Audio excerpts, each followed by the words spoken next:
Olha, ontem a gente falou aqui sobre a expectativa para a votação da reforma tributária na Comissão de Constituição e Justiça do Senado.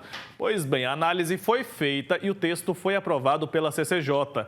E esta está prevista para hoje a votação em plenário da reforma. O governo está confiante para a aprovação. Mas e aí, afinal, como que essa tão falada reforma tributária pode impactar a economia e a sua vida? Quem vai ajudar a gente a entender mais sobre isso é o especialista em direito tributário Diego Gomes, que está conectado aqui com a gente. Doutor, bom dia, seja muito bem-vindo.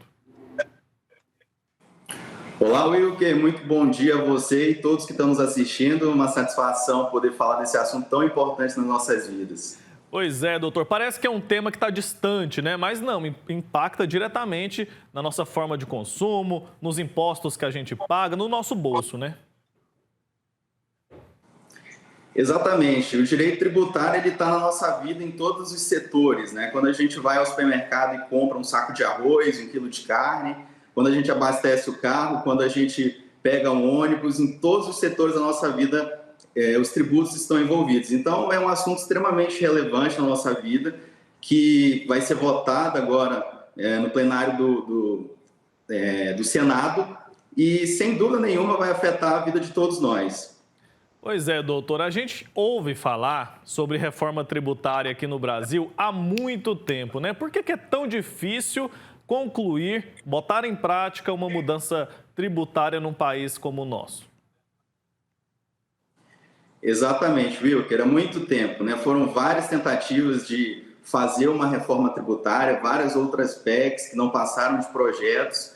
Quando essa PEC surgiu, muitas pessoas, inclusive especialistas, pensaram também que seria só mais uma tentativa, mas o que parece realmente que o governo está engajado em fazer com que essa reforma seja de fato aprovada nas casas legislativas e agora parece que vai ser aprovada, né? A gente ainda precisa entender como vai ser essa votação no Senado, ainda podem haver alterações no texto. Ontem foi votado na CCJ esse texto básico que será votado hoje, mas já é mais um passo nessa novela da reforma tributária que parece agora estar mais próxima de ter um fim. Doutor, a gente tem um sistema tributário muito complexo, né? Pouca gente entende bem o sistema tributário do nosso país. Com essa reforma, isso deve ser simplificado de alguma maneira? Qual que é a análise que o senhor faz com relação a isso? Sim, Wilker.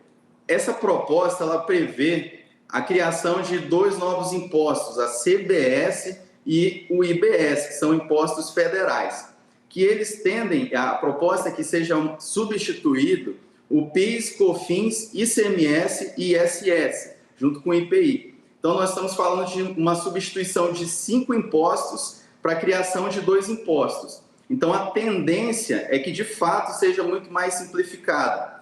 Hoje em dia, nesses 5 impostos, o PIS e a COFINS são impostos federais.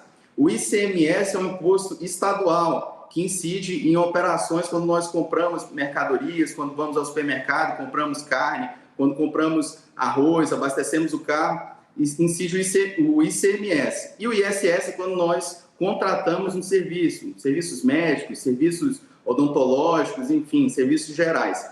E esse ISS é administrado pelos municípios. Então, veja que é muito pulverizado o nosso sistema tributário. São vários entes administrando de uma forma diferente, cada município tem uma regra, uma alíquota diferente para ISS, cada estado também tem sua regra e sua alíquota para o ICMS, e também temos o PIS e a COFINS, então são várias regras diferentes. A tendência com a proposta é que seja unificado em apenas 2 impostos, né? Há uma proposta também que cria-se um terceiro, que seria um imposto seletivo, mas é uma exceção sobre serviços, sobre produtos que sejam nocivos à saúde, ao meio ambiente, como forma de desestímulo ao consumo desses produtos, mas estamos falando de 2 principais impostos aqui, né, concentrados no que está sendo chamado de IVA dual. Então, a tendência é que sim, de fato, haja uma simplificação grande no sistema tributário. Então a simplificação é importante, todo mundo sabe disso, vem para ajudar a facilitar a vida, principalmente dos pequenos empreendedores. Mas o que o pessoal de casa quer saber também é o seguinte: a gente vai ter apenas a simplificação ou a redução dos impostos? Quando eu for ali abastecer, quando eu for comprar um arroz, eu vou pagar mais barato ou não? Wilker, ainda está sendo estudado, não há uma alíquota definida para esses dois impostos, para CBS e para IBS. Há uma estimativa que seja uma alíquota única no percentual de entre 25% e 27,5% para esses dois impostos, né? Então, por exemplo, quando a gente fala de ICMS, a gente está falando de consumo no supermercado, de uma compra de uma roupa, de um sapato. Então, não vai haver uma alteração tão grande em termos de carga tributária nesse tipo de operação, nesse tipo de ato da nossa vida cotidiana, porque o ICMS já está mais ou menos próximo ali da tributação para esse tipo de operação. Com a mudança no IBS, fica próximo para o segmento de comércio. Agora, para serviço, existem críticas grandes para esse segmento, porque aumentaria demais a carga tributária, né? Hoje o ISS, junto com o PIS e COFINS, numa operação de contratação de serviço, está na faixa ali de 8,65%, né? E o aumento para uma alíquota única desses dois, do IVA, né? Nesses dois impostos, IBS e CBS, aumentaria uma carga tributária desses 8,65% para entre 25 a 27,5%. Então, é uma carga significativa. Como que isso impacta no cotidiano das pessoas, né?